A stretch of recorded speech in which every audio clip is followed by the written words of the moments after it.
ഒരു വിശ്വാസിയെ സംബന്ധിച്ചിടത്തോളം യാത്ര എന്നുള്ളത്, അല്ലെങ്കിൽ ഒരു മനുഷ്യനെ സംബന്ധിച്ചിടത്തോളം ആണെങ്കിലും യാത്ര എന്നത് വലിയ പ്രയാസം അവനെ ഉണ്ടാക്കും. അവൻ്റെ ഭക്ഷണവും അവൻ്റെ വീട്ടിലുള്ള സൗകര്യങ്ങളെല്ലാം തടയപ്പെടാൻ ഒരു പക്ഷേ യാത്ര കാരണമാകും എന്നത് തന്നെയാണ്. അതുകൊണ്ട് തന്നെയാണ് റസൂലുള്ളാഹി സ്വല്ലല്ലാഹു അലൈഹി വസല്ലം യാത്രയെ കിതാഅത്തും മിനൽ അദാബ്, ശിക്ഷയുടെ ഒരു ഭാഗം എന്നൊരു സൂചനയിൽ യാത്രയെ പരിചയപ്പെടുത്തി തന്നിട്ടുള്ളത്. യാത്ര ചെയ്യുന്ന വേളകളിൽ പ്രയാസങ്ങൾ നേരിടേണ്ട സാഹചര്യങ്ങളിലും ഇബാദത്തിൻ്റെ വിഷയത്തിൽ അത് വളരെയധികം കഷ്ടപ്പെട്ട് ബുദ്ധിമുട്ടുകൾ സഹിച്ച് പ്രയാസത്തോടുകൂടി ഇബാദത്തുകൾ സ്വീകരിക്കുക, അത് നിർവഹിക്കുക, അതാണ് തഖ്വ എന്ന് മനസ്സിലാക്കിയ ചിലരെങ്കിലുമുണ്ട്. പക്ഷെ അല്ലാഹു സുബ്ഹാനഹു വ തആല വിശ്വാസികൾക്ക് കനിഞ്ഞരുളിയ ചില ഇളവുകളുണ്ട്.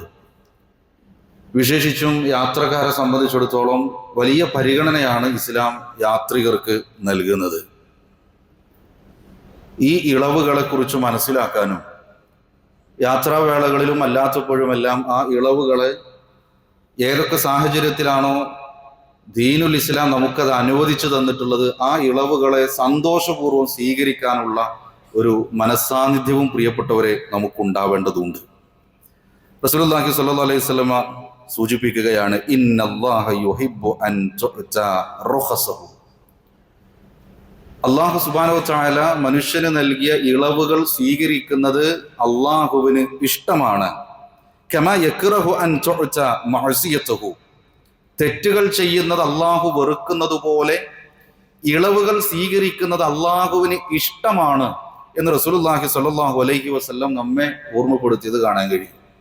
ഇന്ന് ഇൻഷാ അല്ലാഹ് വിശേഷിച്ചും യാത്രക്കാരുമായി ബന്ധപ്പെട്ട് ഇസ്ലാം നമുക്ക് അനുവദിച്ചു തന്നിട്ടുള്ള, അല്ലാഹു സുബ്ഹാനഹു വ തആല നമുക്ക് കനിഞ്ഞരുളിയിട്ടുള്ള ഏതാനും ചില ഇളവുകളെ കുറിച്ചാണ് ഇൻഷാ അല്ലാഹ് നമുക്ക് ചർച്ച ചെയ്യാനുള്ളത്. അതിലൊന്നാമത്തത് യാത്രക്കാരുടെ നമസ്കാരത്തെക്കുറിച്ചാണ്. യാത്രക്കാരുടെ നമസ്കാരം എന്ന് പറയുമ്പോൾ നമുക്ക് രണ്ട് രൂപത്തിൽ അതിനെ നമുക്ക് മനസ്സിലാക്കാം. ഒന്ന് സുന്നത്ത് നമസ്കാരവും അതേപോലെ തന്നെ നിർബന്ധ നമസ്കാരവും, ഫർള് നമസ്കാരവും. സുന്നത്ത് നമസ്കാരത്തെക്കുറിച്ച് പ്രയാസമാണെങ്കിൽ നമുക്ക് ഉപേക്ഷിക്കാവുന്ന ഒന്നാണ് യാത്രാവേളകളിലെ സുന്നത്ത് നമസ്കാരങ്ങൾ എന്നാണ്. സ്ഥിരമായി സുന്നത്ത് നമസ്കരിക്കുന്ന ഒരാൾ യാത്ര ചെയ്യവേ അല്പം പ്രയാസമാണ്, ആ മനുഷ്യന് നമസ്കരിച്ചില്ല, എന്നാൽ പോലും അയാൾ നമസ്കരിച്ച അതേ പ്രതിഫലം കിട്ടുമെന്ന് റസൂലുള്ളാഹി സ്വല്ലല്ലാഹു അലൈഹി വസല്ലം നമ്മെ ഓർമ്മപ്പെടുത്തിയിട്ടുണ്ട്. ഇദാ മരിദൽ അബ്ദു ഔ സാഫറ കുതിബ ലഹു മിസ്ലു മാ കാന യഅമലു മുഖീമൻ സ്വഹീഹ. യാത്ര മാത്രമല്ല, രോഗിയായി എല്ലാ റവാത്തിബ് നമസ്കാരങ്ങളും കണിശമായി പാലിക്കുന്ന ഒരു മനുഷ്യൻ രോഗിയായിരിക്കെ ചിലത് അയാൾക്ക് സ്വീകരിക്കാൻ കഴിഞ്ഞില്ല. മഗ്രിബിന് ശേഷമുള്ള 2 റക്അത്ത് നമസ്കരിക്കാൻ പ്രയാസമായി. മഗ്രിബ് നമസ്കരിച്ചു, പക്ഷെ സുന്നത്ത് കൂടി നമസ്കരിക്കാനുള്ള ഒരു തോക്കത്ത് കിട്ടിയില്ല. രോഗിയാണ് അല്ലെങ്കിൽ യാത്രക്കാരനാണ്, എന്നാൽ പോലും അയാൾക്ക് ആ സുന്നത്ത് നമസ്കരിച്ച അതേ പ്രതിഫലം രേഖപ്പെടുത്തുമെന്ന് റസൂലുള്ളാഹി സ്വല്ലല്ലാഹു അലൈഹി വസല്ലം ഓർമ്മപ്പെടുത്തി. ഇതിന്റെ കൂടെ ചേർത്ത് മനസ്സിലാക്കേണ്ടത്, റവാത്തിബ് നമസ്കാരം പോലും ഉപേക്ഷ വരുത്താം എന്നതിന്റെ കൂടെ മനസ്സിലാക്കേണ്ടത്, റസൂലുള്ളാഹി സ്വല്ലല്ലാഹു അലൈഹി വസല്ലം യാത്രയിലാണെങ്കിൽ പോലും ഒഴിവാക്കാതിരുന്ന 2 സുന്നത്ത് നമസ്കാരങ്ങളുണ്ട്. അതൊന്ന് സുബഹിയുടെ ഫജ്റിന്റെ 2 റക്അത്ത് സുന്നത്ത് നമസ്കാരം, അതേപോലെ തന്നെ വിത്ർ. ഇവ രണ്ടും യാത്രയിലാണെങ്കിൽ പോലും പരമാവധി അത് സ്വീകരിക്കാൻ റസൂലുള്ളാഹി സ്വല്ലല്ലാഹു അലൈഹി വസല്ലം ശ്രദ്ധിച്ചിരുന്നു എന്നതുകൂടി സുന്നത്ത് വേണമെങ്കിൽ ഒഴിവാക്കാം എന്നതിൻ്റെ കൂടെ നാം ചേർത്ത് മനസ്സിലാക്കേണ്ടതാണ്. അതേപോലെ തന്നെ സുന്നത്ത് നമസ്കാരം നിർവഹിക്കാൻ സാഹചര്യമുണ്ട് എങ്കിൽ ആ മനുഷ്യനെ നിർവഹിക്കാവുന്നതാണ്. പക്ഷെ അവിടെയും ചില ഇളവുകളുണ്ട്. അതിലൊന്നാമത്തത് ഖിബിലയുമായി ബന്ധപ്പെട്ടാണ്. ഖിബിലയ്ക്ക് തിരിഞ്ഞാണല്ലോ നമസ്കരിക്കേണ്ടത്. പക്ഷെ സുന്നത്ത് നമസ്കാരം യാത്രയിലായിരിക്കെ അയാൾക്ക് ഖിബില പരിഗണിക്കാതെ തന്നെ അയാൾക്ക് നമസ്കരിക്കാവുന്നതാണ് എന്ന ഇളവ് നമുക്ക് കാണാൻ കഴിയും. അതേപോലെ തന്നെ അതിൻ്റെ രൂപം, ഇരുന്നു കൊണ്ട് നമസ്കരിക്കാം, ഇരുന്നു കൊണ്ട് സുന്നത്ത് നമസ്കരിക്കാം യാത്രയിലാണെങ്കിൽ. നമുക്കറിയാവുന്നതാണ്, റുക്കോവും സുജൂദും ഒക്കെ ഒന്നിങ്ങനെ ആംഗ്യം കാണിച്ചാൽ മതി. സുജൂദിന് റുക്കോവിനേക്കാൾ കൂടുതൽ ഒന്ന് തല താഴ്ത്തണം എന്ന് മാത്രം. അതിന്റെ തെളിവായിട്ട് നമുക്ക് കാണാൻ കഴിയുന്നത് റസൂലുള്ളാഹി സ്വല്ലല്ലാഹു അലൈഹി വസല്ലം ഒട്ടകപ്പുറത്ത് സഞ്ചരിക്കുമ്പോൾ ആ ഒട്ടകം എങ്ങോട്ടാണോ തിരിഞ്ഞു നിൽക്കുന്നത് അങ്ങോട്ട് തന്നെ തിരിഞ്ഞിട്ട്, അത് ചിലപ്പോൾ കിബില ആയിക്കൊള്ളണമെന്നില്ല, ഇത് സുന്നത്ത് നമസ്കാരത്തിന്റെ വിഷയത്തിലാണ് എന്ന് നമ്മൾ പ്രത്യേകം മനസ്സിലാക്കുക. അപ്പോൾ നമസ്കാരങ്ങളെ കുറിച്ച് പറയുമ്പോൾ സുന്നത്ത് നമസ്കാരത്തിന്റെ വിഷയമാണ് നമ്മൾ പറഞ്ഞത്.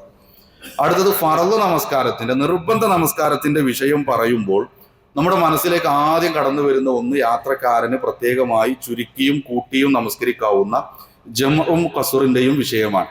ഇൻഷാ അല്ലാഹ് അത് മാത്രം വിശദമായി സംസാരിക്കേണ്ടതുണ്ട് എന്നതുകൊണ്ട് വരും ആഴ്ചകളിൽ അത് മാത്രം നമുക്ക് വളരെ വിശദമായി കൊണ്ട് സംസാരിക്കാം. എന്നാൽ പോലും ഈ വിഷയത്തിൽ യാത്രയിലായിരിക്കെ 3 സാഹചര്യങ്ങൾ, നിർബന്ധ നമസ്കാരവുമായി ബന്ധപ്പെട്ട് യാത്രക്കാരന് ഉണ്ടാകുന്ന 3 സാഹചര്യങ്ങൾ. അതിലൊന്ന്, അവന്റെ വാഹനം അവന് നിർത്താൻ കഴിയും. അവന്റെ സ്വന്തം വാഹനത്തിലാണ് പോകുന്നത്.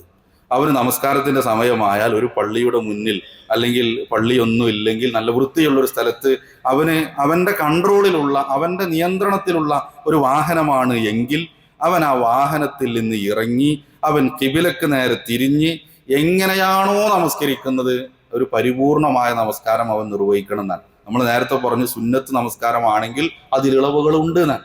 നിർബന്ധ നമസ്കാരമാണ്, വാഹനം നിർത്താൻ കഴിയുന്ന സാഹചര്യമാണെങ്കിൽ അവൻ വാഹനം നിർത്തി അവനത് ആ രൂപത്തിൽ തന്നെ നമസ്കരിക്കണം.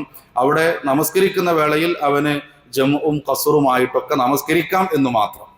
അതേപോലെ തന്നെയാണ് ഇറങ്ങാൻ സൗകര്യം ഉണ്ടായിട്ടും അത് യാത്രയല്ലേ, യാത്രക്കാർക്ക് ഇളവുണ്ടല്ലോ എന്ന് കരുതി നിർബന്ധ നമസ്കാരത്തെ ലാഘവത്തോടു കൂടി ഞാൻ വാഹനത്തിലിരുന്ന് നമസ്കരിച്ചോളാം എന്ന് പറയുന്ന രീതി ശരിയല്ല. ചില ആളുകളെങ്കിലും ഇളവുകളെ വളവാക്കി മാറ്റാറുണ്ട്. ഇളവുണ്ടല്ലോ എന്നാൽ പിന്നെ അങ്ങനെയാവാം ഇങ്ങനെയാവാം അത് എങ്ങനെയും ആവാം എന്ന രൂപത്തിൽ ചില കാഴ്ചപ്പാടുകളുണ്ട്. അതൊരു വിശ്വാസിക്ക് യോജിച്ചതേ അല്ല. ഒന്നാമത് നമ്മൾ പറഞ്ഞത് വാഹനം നിർത്താൻ കഴിയുമെങ്കിൽ ചില വാഹനങ്ങൾ നമുക്ക് നിർത്താൻ കഴിയില്ല, നമ്മുടെ കൺട്രോളിലാവില്ല ആ വാഹനം സഞ്ചരിച്ചു കൊണ്ടിരിക്കുക.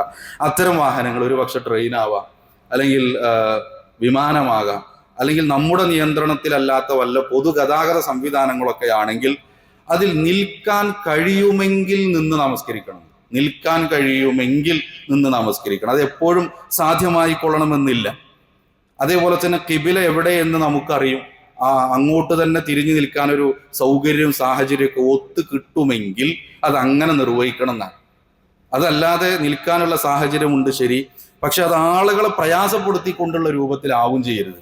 ട്രെയിനിനിടയിൽ ആളുകൾ സഞ്ചരിക്കുന്ന വഴിയിൽ പെട്ടെന്നൊരു മുസല്ല വിരിച്ചിട്ട് നമസ്കരിക്കുക, ആളുകളൊക്കെ അതിന്റെ പിറകിൽ കാത്തു നിൽക്കുക എന്നുള്ളത് ഒരു വിശ്വാസിക്ക് ഭൂഷണമല്ല. എന്നാൽ ബർത്തിൽ ഇരുന്നു കൊണ്ട് തന്നെ അവന് കൃത്യമായിട്ട് എന്ത് ചെയ്യാൻ കഴിയും? നമസ്കരിക്കാൻ കഴിയും. മറ്റൊരാൾക്ക് പ്രയാസമുണ്ടാക്കുന്ന നമസ്കാരം പ്രിയപ്പെട്ടവരെ നമ്മുടെ ഭാഗത്ത് നിന്ന് ഉണ്ടാകാൻ പാടില്ല. ഈ കിബിലയുടെ വിഷയം നമ്മൾ പറഞ്ഞു. സുന്നത്ത് നമസ്കാരമാണെങ്കിൽ കിബില പരിഗണിക്കേണ്ടതില്ല. എന്നാൽ നിർബന്ധ നമസ്കാരമാണെങ്കിൽ എല്ലായ്പ്പോഴും കഴിഞ്ഞോളണമെന്നില്ല. കിബില കിട്ടുമെന്ന് നമുക്കറിയാം, കിബില എവിടെയാണെന്ന് നമുക്കറിയാം. കഴിയുമെങ്കിൽ അങ്ങോട്ട് തിരിഞ്ഞിരിക്കാം. ചിലപ്പോൾ അല്പം തിരിഞ്ഞിരുന്നാൽ ചിലപ്പോൾ കിബില കിട്ടും. പക്ഷെ വാഹനം വളഞ്ഞോ തിരിഞ്ഞോ പോകുമ്പോൾ കിബില മാറും, അത് പ്രശ്നമില്ല. ആ സമയത്തും നമുക്കറിയാതെ കിബില ഇങ്ങോട്ട് മാറി നമ്മളത് കണ്ടുകൊണ്ട് നിസ്കരിക്കുകയാണ്. ചിലപ്പോ മഗ്‌രിബ് നമസ്കാരമൊക്കെ ചിലപ്പോൾ അങ്ങനെ സാധിച്ചേക്കാം. അപ്പൊ അത്തരം സമയങ്ങളിൽ നമുക്ക് വേണമെങ്കിൽ നമസ്കാരത്തിൽ തന്നെ അങ്ങോട്ട് തിരിയാം എന്നുള്ളതാണ് അതിൽ രണ്ടാമത്തെ ഒരു സാഹചര്യം എന്നുള്ളത്. ഇനി അതേപോലെ തന്നെ നിൽക്കാനും കഴിയില്ല, ഈ സഞ്ചരിക്കുന്ന വാഹനം നിർത്താനും കഴിയില്ല, ആ വാഹനത്തിൽ നിന്നുകൊണ്ട് നമസ്കരിക്കാനും കഴിയില്ല. ഒരു പൊതുഗതാഗതം നമ്മുടെ ആ ഒരു രൂപത്തിലുള്ള അതിൽ നിന്നുകൊണ്ട് നമസ്കരിക്കുക ചിലപ്പോൾ സാധ്യമായിക്കൊള്ളണമെന്നില്ല. ഫ്ലൈറ്റിൽ എല്ലാ സമയത്തും ചിലപ്പോൾ എന്ത് ചെയ്തോളണമെന്നില്ല, നിന്നുകൊണ്ട് നമസ്കരിക്കാൻ സാധിച്ചു കൊള്ളണമെന്നില്ല. എന്നാൽ നമ്മുടെ യാത്ര കഴിയുമ്പോഴേക്കും നമസ്കാരത്തിന്റെ സമയം അങ്ങ് കഴിഞ്ഞു പോവുകയും ചെയ്യും. ആ നമസ്കാരം അങ്ങ് സാഹചര്യം ഇല്ലാതായി പോകുമോ എന്ന ഭയപ്പാടുണ്ടെങ്കിൽ നാം നമസ്കാരം ഒഴിവാക്കാനേ പാടില്ല. ആ സമയത്ത് നമുക്ക് എന്ത് ചെയ്യാം? ആ സീറ്റിൽ ഇരുന്നു കൊണ്ട് നമുക്ക് നമസ്കരിക്കാം, ഇരുന്നു കൊണ്ട് നമസ്കരിക്കാം. അല്ലാത്ത പക്ഷം നിന്നുകൊണ്ട് നമസ്കരിക്കണം തന്നെയാണ്. ഇങ്ങനെ ഒരിക്കലും നിന്നുകൊണ്ട് നമസ്കരിക്കാൻ കഴിയില്ല എന്ന സാഹചര്യത്തിൽ മാത്രമാണ് ഇരുന്നു കൊണ്ട് നമസ്കരിക്കുക. അവിടെയും കിബില പരിഗണിക്കാൻ കഴിയുമെങ്കിൽ, അറിയുമെങ്കിൽ, അതിന് സാഹചര്യമുണ്ടെങ്കിൽ അത് പരിഗണിക്കണം എന്നതാണ് ആ വിഷയത്തിൽ നമ്മൾ മനസ്സിലാക്കേണ്ടത്. 3 സാഹചര്യങ്ങളാണ് നമ്മൾ പറഞ്ഞത്. അതിൽ ഒന്നാമത്തത് നമ്മുടെ വാഹനം നിർത്താൻ കഴിയുമെങ്കിൽ നിർത്തി നമ്മളൊരു പള്ളിയിലോ അല്ലെങ്കിൽ മറ്റേതെങ്കിലും സ്ഥലത്തോ സൗകര്യപൂർവ്വം പരിപൂർണമായി നമസ്കരിക്കാം. അവിടെ ചുരുക്കി നമസ്കരിക്കാൻ ഓപ്ഷനുണ്ട്. രണ്ടാമത്തത് വാഹനത്തിലാണ്, പക്ഷെ നിന്ന് നമസ്കരിക്കാൻ കഴിയും എങ്കിൽ അവിടെ നിന്ന് നമസ്കരിക്കുക.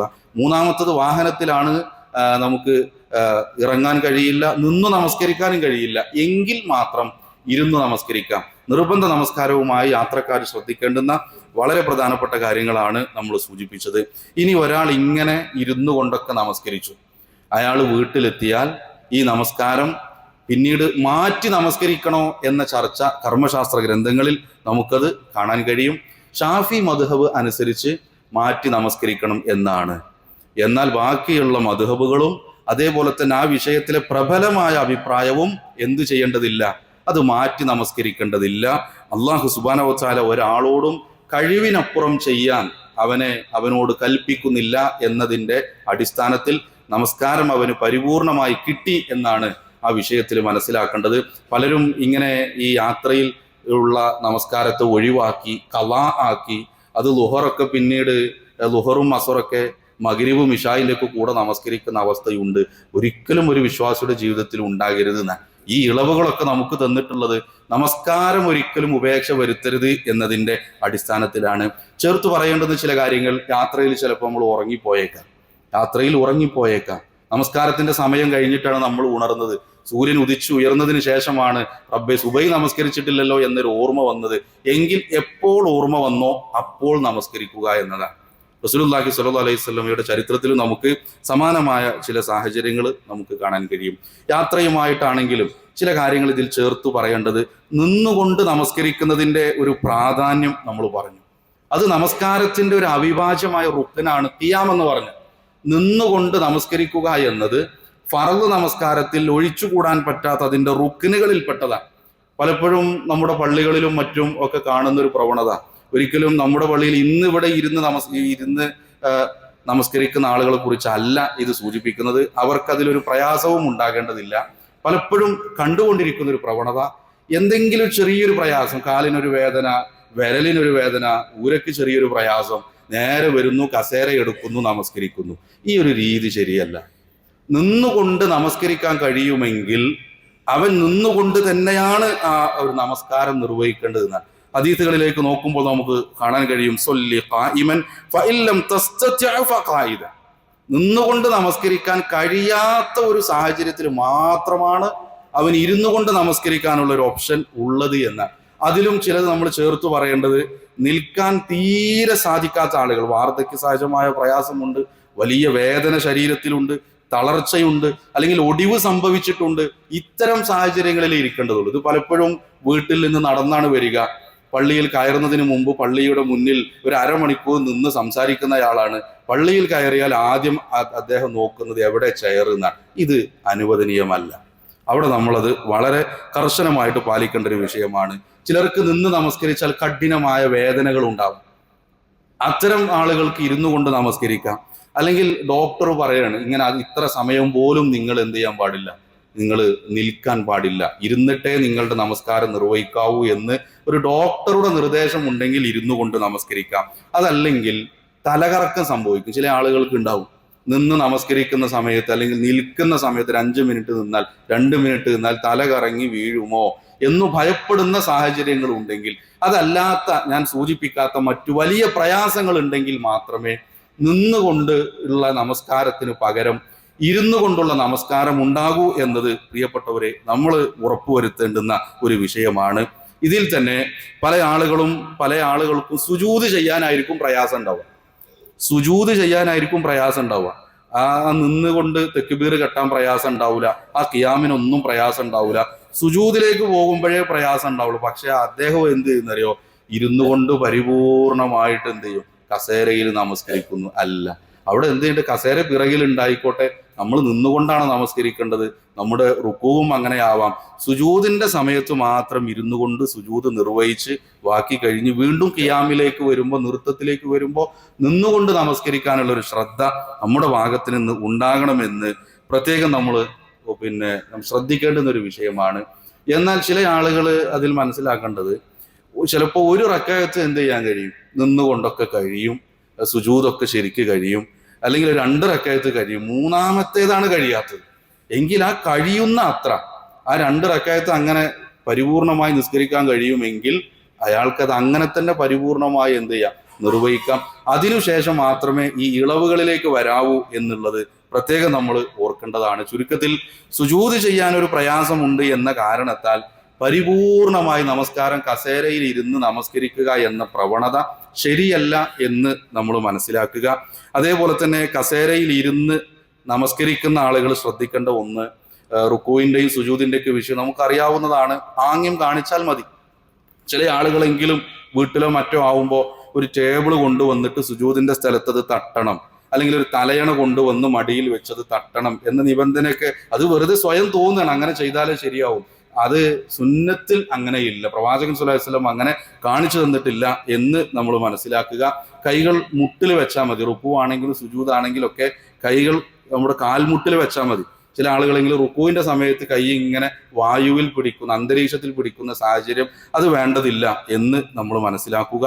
ഇനി കസേര സൊഫിൽ വെക്കുന്ന സമയത്താണെങ്കിലും കസേരയുടെ പിറകിലെ, കസേരയുടെ കാലിന് മുന്നിലും പിറകിലും ഉണ്ടാവുമല്ലോ, അതിന്റെ പിറകിലെ കാലാണ് സൊഫിലെ ലൈനിൽ വരേണ്ടത് എന്ന ഒരു ശ്രദ്ധ നമ്മുടെ ഭാഗത്ത് നിന്ന് ഉണ്ടാവണം. മാത്രമല്ല, യഥാർത്ഥത്തിൽ കസേരയിൽ ഇരിക്കുക എന്നത് നിന്ന് നമസ്കരിക്കാൻ കഴിയാത്ത ഒരാൾ നേരെ കസേര എടുക്കുകയല്ല വേണ്ടത്. ചെയ്യേണ്ടത് ഇരുന്ന് നമസ്കരിക്കുക. സൊഫിൽ ഇരുന്ന് നമസ്കരിക്കുക. ചിലർക്ക് ഇരിക്കാനും കഴിയൂല. അപ്പൊ നിന്ന് നമസ്കരിക്കാൻ കഴിയാത്ത ആള് സൊഫിൽ ഇരിക്കാനും കഴിയാത്ത ആളാണ് പിന്നീട് എന്ത് ചെയ്യേണ്ടത്, കസേരയിലേക്ക് വരേണ്ടത് എന്നാണ്. ആ ഇരിക്കുന്ന സമയത്ത് ചിലപ്പോൾ കാലിന് എന്തെങ്കിലും ഒരു ഉളുക്കോ ഒക്കെ ആയിരിക്കാം. പരിപൂർണമായിട്ട് എന്ത് ചെയ്യാൻ കഴിയും, സൊഫിൽ ഇരുന്നു കൊണ്ട് നിസ്കരിക്കാൻ കഴിയും. ചിലപ്പോൾ കാലൊന്ന് നീട്ടി വെക്കേണ്ടി വരും. അത് എങ്ങനെയും ആവാം. ആ രോഗിക്ക് എങ്ങനെയാണോ എളുപ്പമുള്ളത്, കാല് പിണച്ചു വെക്കാം, അല്ലെങ്കിൽ അത്തഹിയ്യാത്തിൽ ഇരിക്കുന്ന രൂപത്തിലാവാം, നീട്ടി വെക്കണോ നീട്ടി വെക്കാം.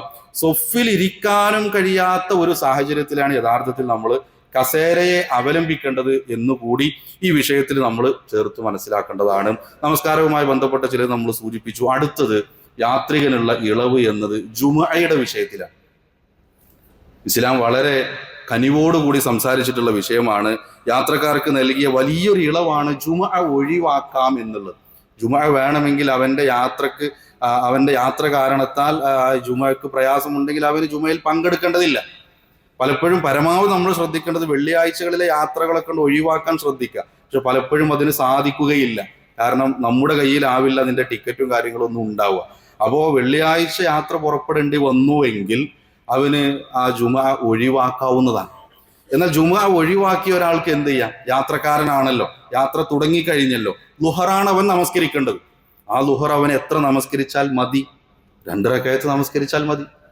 2 റക്അത്ത് നമസ്കരിച്ചാൽ മതി. ഇനി അതല്ല, ഒരു യാത്രയുടെ വേളയിൽ ഒരു പള്ളിയുടെ അടുത്ത് പോയി നമ്മുടെ വാഹനമൊക്കെ നിർത്തി അവിടെ ജുമുഅക്ക് പങ്കെടുത്ത്, അതൊക്കെ മുൻകൂട്ടി ഇങ്ങനെ ഇന്ന സ്ഥലത്ത് ജുമുഅക്ക് പങ്കെടുക്കാം എന്നതൊക്കെ സെറ്റ് ചെയ്തിട്ടൊക്കെ യാത്ര ചെയ്യാനാണ് നമ്മൾ ശ്രദ്ധിക്കേണ്ടത്. അങ്ങനെ കഴിയുമെങ്കിൽ, നമ്മുടെ സ്വന്തം വാഹനമാണെങ്കിൽ അതൊക്കെ കഴിയും. അതിനനുസരിച്ച് നമ്മൾ എന്ത് ചെയ്യുക, ചില അഡ്ജസ്റ്റ്മെന്റുകൾ നടത്തിയാൽ മതി. ഞാൻ നേരത്തേതാ 11:30 ഭക്ഷണം കഴിച്ചാൽ എനിക്ക് ജുമുഅക്ക് കിട്ടും, അപ്പൊ ജുമുഅ കഴിഞ്ഞിട്ടുള്ള ഭക്ഷണത്തിന്റെ സമയം അവിടെ കിട്ടി, അപ്പൊ എനിക്ക് ട്രെയിന് കിട്ടും. ഇങ്ങനെയൊക്കെ ചില അഡ്ജസ്റ്റ്മെന്റുകളൊക്കെ നടത്തുകയാണെങ്കിൽ അതാണ് ഏറ്റവും ആ വിഷയത്തിൽ ഹൈറായിട്ടുള്ളത്. എന്നാൽ ജുമുഅ ഒരാൾക്ക് പ്രയാസമാണ് എങ്കിൽ എന്ത് ചെയ്യാൻ കഴിയും, ഒഴിവാക്കാനുള്ള ഓപ്ഷൻ ഉണ്ട് എന്ന് നമ്മൾ ആ വിഷയത്തിൽ മനസ്സിലാക്കുക. നമസ്കാരത്തെ കുറിച്ച് നമ്മൾ പറഞ്ഞു, ജുമുഅയെ നമ്മൾ ചേർത്ത് പറഞ്ഞു. അടുത്തത് നോമ്പിന്റെ വിഷയമാണ്. നോമ്പിന്റെ വിഷയത്തിൽ പോലും ഇളവുകളുണ്ട് എന്നാണ് വിശുദ്ധ ഖുർആൻ സംസാരിക്കുന്ന നമുക്ക് കാണാൻ കഴിയും. ഫമൻ കാന മിൻകും മരീളൻ ഔ അലാ സഫരിൻ ഫഇദ്ദതും മിൻ അയ്യാമിൻ ഉഖർ.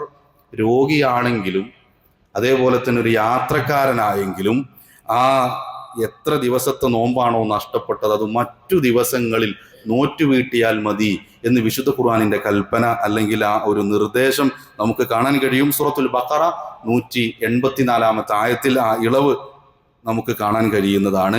ഇതിൽ പലപ്പോഴും ഉണ്ടാകുന്ന ചില സംശയങ്ങൾ എന്നത്, നോൽക്കുന്നതാണോ, നോമ്പ് നോക്കലാണോ, ഒഴിവാക്കലാണോ ഉത്തമെന്ന്, അങ്ങനെ ചില സംശയങ്ങളൊക്കെ ഉണ്ടാവാറുണ്ട്. ഇതിൽ ആ വിഷയത്തിൽ നമ്മൾ മനസ്സിലാക്കേണ്ടത് ഒന്നാമത്തെ ഒരു അവസ്ഥ, ഒരു മനുഷ്യനെ സംബന്ധിച്ചിടത്തോളം, ഒരു വിശ്വാസിയെ സംബന്ധിച്ചിടത്തോളം, റമദാൻ മാസത്തിലെ ഒരു യാത്രികനെ സംബന്ധിച്ചിടത്തോളം ഉണ്ടാവാൻ സാധ്യതയുള്ളത്, യാത്രയിൽ നോമ്പ് നോക്കാൻ കഠിനമായ പ്രയാസമുണ്ട്. ചില യാത്രകൾ അങ്ങനെയായിരിക്കും. നോമ്പ് വന്നത് കഠിനമായ ചൂടുള്ള ഒരു മാസത്തിലാണ്, ആ യാത്രയിൽ വലിയ പ്രയാസമാണ് ഉള്ളതെങ്കിൽ നോമ്പ് ഒഴിവാക്കലാണ് സുന്നത്ത്. നോമ്പ് ഒഴിവാക്കലാണ് സുന്നത്ത്. പ്രവാചകൻ സല്ലല്ലാഹു അലൈഹി വസല്ലമ ഒരു യാത്രയിൽ ഒരാൾ തല കറങ്ങി വീഴുന്ന ഒരു കാഴ്ച കാണാനിടയായി.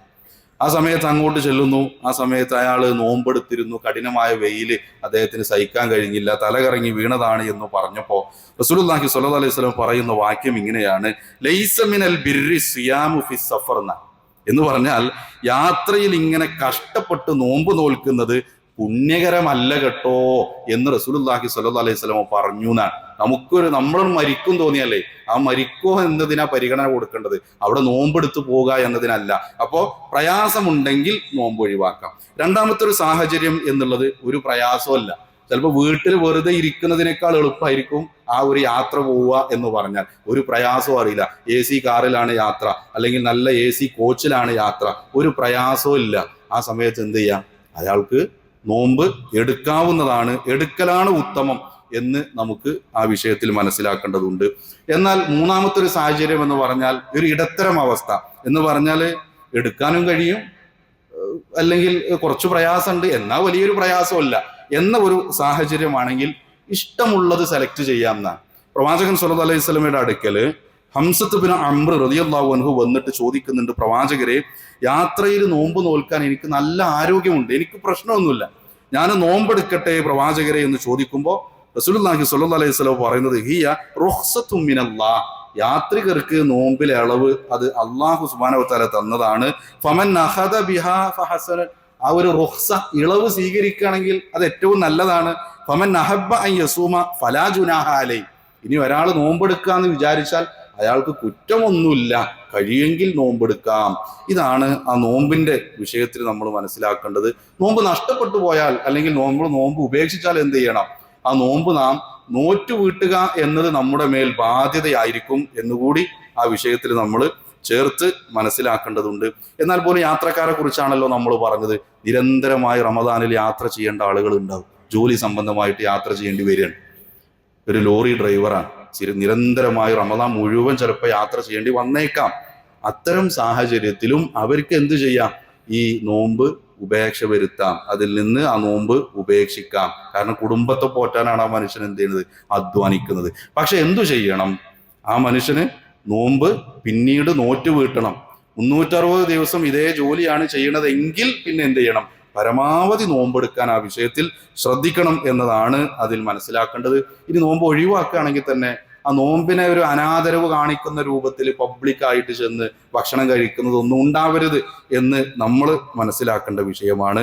പ്രിയപ്പെട്ടവരെ, സൂറത്തുൽ ബഖറയിലെ ആ 184-ാമത്തെ ആയത്ത് കഴിഞ്ഞാൽ നോമ്പ് നിയമമാക്കിയതിനെ കുറിച്ച് അല്ലാഹു സുബ്ഹാനഹു വ തആല സംസാരിക്കുന്ന 185-ാമത്തെ ആയത്തിൽ നോമ്പിനെ കുറിച്ച് പറഞ്ഞ ശേഷം പറയുന്ന ഒരു വാചകം ഇങ്ങനെയാണ്: യുരീദുല്ലാഹു ബിക്കുമുൽ യുസ്റ വലാ യുരീദു ബിക്കുമുൽ ഉസ്റ.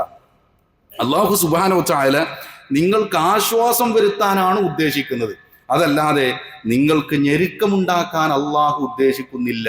സമാനമായി 3-4 ഇടങ്ങളിൽ നമുക്ക് എന്ത് ചെയ്യാൻ കഴിയും? സമാനമായ പ്രയോഗങ്ങൾ കാണാൻ കഴിയും. ഈ ഇളവുകൾ നമ്മൾ സ്വീകരിക്കുക എന്നത് ഒരു വിശ്വാസിയെ സംബന്ധിച്ചിടത്തോളം അള്ളാഹുവിൻ്റെ ഒരു സമ്മാനം സ്വീകരിക്കുന്നതിന് തുല്യമാണ് എന്ന് നമ്മൾ മനസ്സിലാക്കുക. അള്ളാഹു സുബ്ഹാനഹു വ തആല പഠിപ്പിച്ചു തന്ന ഇത്തരം കർമ്മശാസ്ത്ര രംഗങ്ങളിലെ എല്ലാം അത് ശരിയായ സ്രോതസ്സുകളിൽ നിന്ന് പഠിക്കാനും ജീവിതത്തിലേക്ക് സന്തോഷപൂർവ്വം അത് ചേർത്ത് വെക്കാനുമുള്ളൊരു ശ്രദ്ധ നമ്മുടെ ഭാഗത്ത് നിന്നുണ്ടാവണം. അള്ളാഹു നമ്മെ അനുഗ്രഹിക്കുമാറാവട്ടെ. ഇങ്ങനെയൊക്കെ ആണെങ്കിലും ഇളവുകളൊക്കെ നമ്മൾ കേൾക്കുമ്പോഴും ചിലരുടെയെങ്കിലും മനസ്സിലുണ്ടാവും, ഇതൊക്കെ ഇളവുകളല്ലേ, ഇതൊക്കെ പരിപൂർണമായിട്ട് ചെയ്യലല്ലേ അതിൻ്റെ ഒരു ശരി, ഇത് പരിപൂർണമായിട്ട് അല്പം പ്രയാസമായാലും അതങ്ങ് ചെയ്താൽ എന്താ എന്ന് ചിലരുടെയെങ്കിലും ഉള്ളിൽ ഒരു പക്ഷേ തോന്നിയേക്കാം. അവിടെ നമ്മൾ മനസ്സിലാക്കേണ്ടത് അല്ലാഹു സുബ്ഹാനഹു വ തആല നമുക്ക് തന്ന ഒരു കാരുണ്യത്തെ, ഒരു സൗകര്യത്തെ, ഒരു സമ്മാനത്തെ, ഒരു ഇളവിനെ വില കുറച്ചു കാണലാണെന്ന് വിനയമില്ലാത്ത ആളുകൾക്ക് ഇങ്ങനെ തോന്നൂ എന്ന് പ്രിയപ്പെട്ടവരെ നമ്മൾ മനസ്സിലാക്കണം എന്നാണ്. മാത്രമല്ല ഇതല്ലേ ഭക്തി എന്നാണ് ചില ആളുകൾക്ക്. എന്താ 4 നമസ്കരിച്ചാൽ എന്താ കുറച്ച് പ്രയാസമാണെങ്കിൽ നോമ്പെടുത്താൽ എന്താ പ്രശ്നം എന്നൊക്കെ ചിന്തിക്കുമ്പോൾ റസൂലുള്ളാഹി സ്വല്ലല്ലാഹു അലൈഹി വസല്ലമയേക്കാൾ വലിയ ഭക്തി നമുക്ക് വേണ്ടതില്ല എന്നാണ്. പ്രവാചകൻ സല്ലല്ലാഹു അലൈഹി വസല്ലം ജുമഅയിൽ ചുരുക്കി നമസ്കരിച്ചിട്ടുണ്ട്, ജുമഅയ്ക്ക് പകരമായി 2 റക്അത്ത് നമസ്കരിച്ചിട്ടുണ്ട്. അതല്ലാതെ തന്നെ യാത്രക്കാരനായിരിക്കെ നോമ്പ് ഉപേക്ഷിച്ചിട്ടുണ്ട്. നമസ്കാരത്തിന്റെ വിഷയത്തിലും ഇളവുകൾ സ്വീകരിച്ചിട്ടുണ്ട്. ഇരുന്നു കൊണ്ട് സുന്നത്ത് നമസ്കാരം നിർവഹിച്ചിട്ടുണ്ട്. ചില സുന്നത്ത് നമസ്കാരങ്ങൾ ഉപേക്ഷിച്ചിട്ടുണ്ട്. ഇതൊക്കെ റസൂലുള്ളാഹി സ്വല്ലല്ലാഹു അലൈഹി വസല്ലം ജീവിതത്തിലൂടെ നമുക്ക് കാണിച്ചു തന്നതാണ്. അതിനേക്കാൾ ഒരു വലിയ ഭക്തി എനിക്കുണ്ട് എന്ന് നമ്മൾ ആരും കരുതേണ്ടതില്ലല്ലോ. അതുകൊണ്ട് ഈ ഒരു വിഷയം അള്ളാഹു സുബ്ഹാനഹു വ തആല നമുക്ക് തന്ന സമ്മാനമാണെന്ന് മനസ്സിലാക്കി അതിൻ്റെ താല്പര്യത്തോടുകൂടി ഇഷ്ടത്തോടുകൂടി അതിനെ സമീപിക്കാൻ, ഈ ഇളവുകളെ നമ്മുടെ ജീവിതത്തിലേക്ക് ചേർത്ത് നിർത്താൻ നമ്മൾ ഓരോരുത്തരും ശ്രദ്ധിക്കേണ്ടതുണ്ട്.